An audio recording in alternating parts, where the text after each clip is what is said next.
my party, we're just getting started. Contar, cara, a gente tá tão impressionado com as disputas da NASCAR Brasil nesse começo de temporada que a gente esquece de um princípio básico do automobilismo que diz que quem tem mais experiência com o carro tem chance de se dar melhor. Você não se encaixa somente o Júlio Campos, que usou o Maximum Boost ali na última volta, na subida dos boxes para passar o Beto Monteiro e ganhar a corrida 2, na geral. Eu falo do próprio Lucas Mendes, o quarto colocado ali teve a briga intensa com o Rafa Dias, com o Beto Monteiro, com o próprio Júlio Campos também, mas não tinha aquele dedilhado do carro como os três estavam tendo. A prova disso é na curva da junção, os três estavam fazendo de um jeito e ele deu umas escapadas ali. Eu contei 3 escapadas que ele deu bem na subida e até chegando a encostar rodas na terra. Teve aquela da freada excessiva quando ele teve a chance de passar por fora os 2 primeiros e acabou passando reto no S do Senna, então foi mais um peso. E teve quando os 3 estavam disputando a ponta e ele deu umas balançadas para segurar o carro no S do Senna, porque realmente estava perdendo o controle da traseira. Não vou dizer que ele é um mau piloto, mas naquele ponto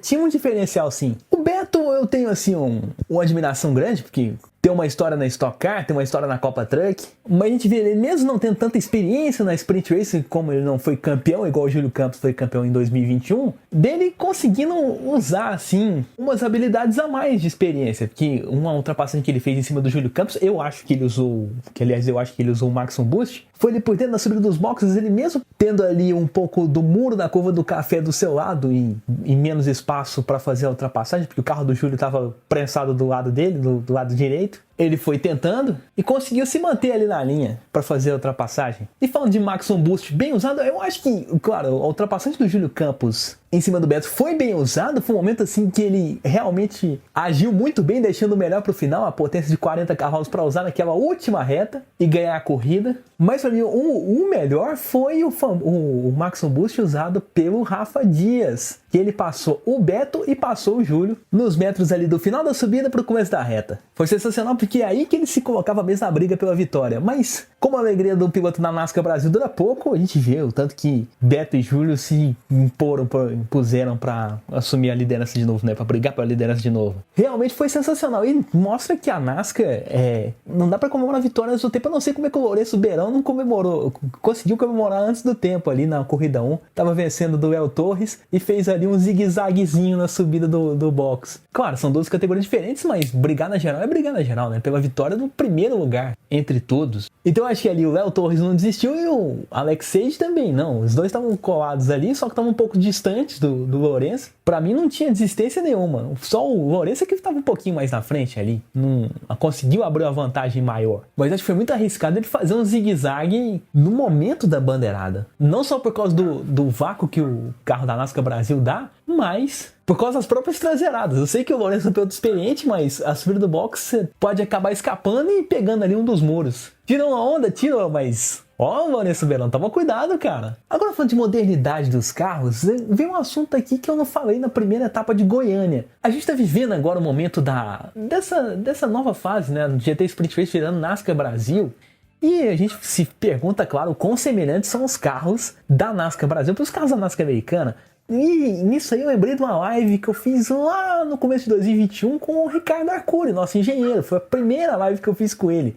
Ele nem tinha participado da primeira edição do R Final dele. Não tinha nem começado a fazer as participações dele no nosso podcast. E naquela primeira conversa que a gente teve, ele abordou um ponto interessante. Ele falou, cara, os carros da NASCAR atuais, que fizeram Gen 6, que era o Gen 6, da geração 6, o sistema de suspensão ultrapassado na opinião dele. E agora, 2 anos depois, eu lembrei dessa conversa e perguntei pra ele, e agora, cara, como é que tá a atualização da suspensão? Você acha que tá igual a NASCAR americana, tá diferente? A própria NASCAR americana melhorou, piorou? O que ele sente sobre isso agora em 2023? Vamos ouvir!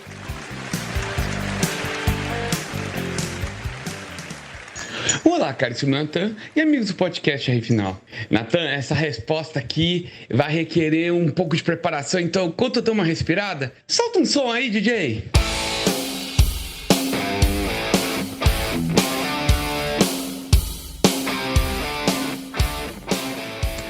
Então, vamos lá.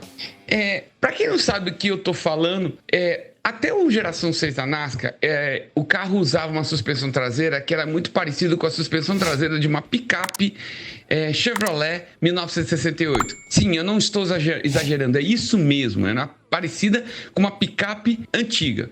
Era muito parruda, porém inadequada para um carro de corrida, ainda que o carro conseguisse adquirir aquela velocidade toda. Desde a geração 7, eles passaram a usar uma suspensão independente, mais parecida com qualquer outro carro de corrida que nós vimos no mundo, e a NASCAR, nesse caso, era realmente a exceção, essa regra. Apesar de alguns problemas que nós vemos, principalmente na parte de batida, que, por exemplo, quando você bate a roda traseira, acaba quebrando o toe-in, que é a peça que dá alinhamento à roda. Você pode ver até que quando eles batem a roda quebra, ela fica andando como um caranguejo. O carro ir para frente, mas a roda quer ir para o lado. Apesar desse problema, isso pode ser resolvido puramente com um toe-in mais parrudo, com uma peça mais forte para aguentar esse impacto. Sim, eu tenho visto uma melhora de desempenho do NASCAR em relação à parte de curva. É mais amistoso, o carro é mais amistoso a fazer essa curva do que é na suspensão antiga. Isso vale tanto para circuito misto, mas principalmente para os ovais, que é onde você tem curvas de alta velocidade, que é exatamente onde aparece esse tipo de suspensão. No caso do NASCAR Brasil, ele já era um carro com esse sistema de suspensão mais novo, um sistema independente, que você encontra em qualquer carro de Gran Turismo, você encontra até mesmo nos nossos Stock Cars, tá? Então, em se tratando do NASCAR Brasil, não foi nenhuma diferença desse aspecto. Comparando os dois, sim, o carro atual, o Gen 7 da NASCAR americana, é mais parecido hoje com o NASCAR Brasil, com o nosso Sprint Race, do que era antigamente. Lembrando que esse Sprint Race, né, o NASCAR Brasil Sprint Race, ainda é uma herança da era antiga da GT Sprint Race, onde era um estoque, mas era um estoque, ainda é um estoque antigo. Ainda havemos de ter futuramente, é um plano que a NASCAR tem, em pegar todas as categorias internacionais e padronizar um carro igual para todo mundo. E eu acredito piamente que esse carro deve chegar até no máximo 2025, mas por enquanto vai ser mantido este carro antigo. Então, para concluir, sim, eu senti uma evolução do NASCAR antigo para o novo nesse aspecto, tá? O carro tá mais rápido, o carro tá mais ágil, tá? Principalmente em mistos, mas você sente muito também nos ovais, principalmente nos ovais de maior velocidade. E agora, esse NASCAR novo está mais semelhante ao que é o nosso NASCAR Brasil, principalmente pensando nessa parte de suspensão que você perguntou. Tá bom, Nathan? É isso aí, pessoal. Um grande abraço e uma boa semana a todos.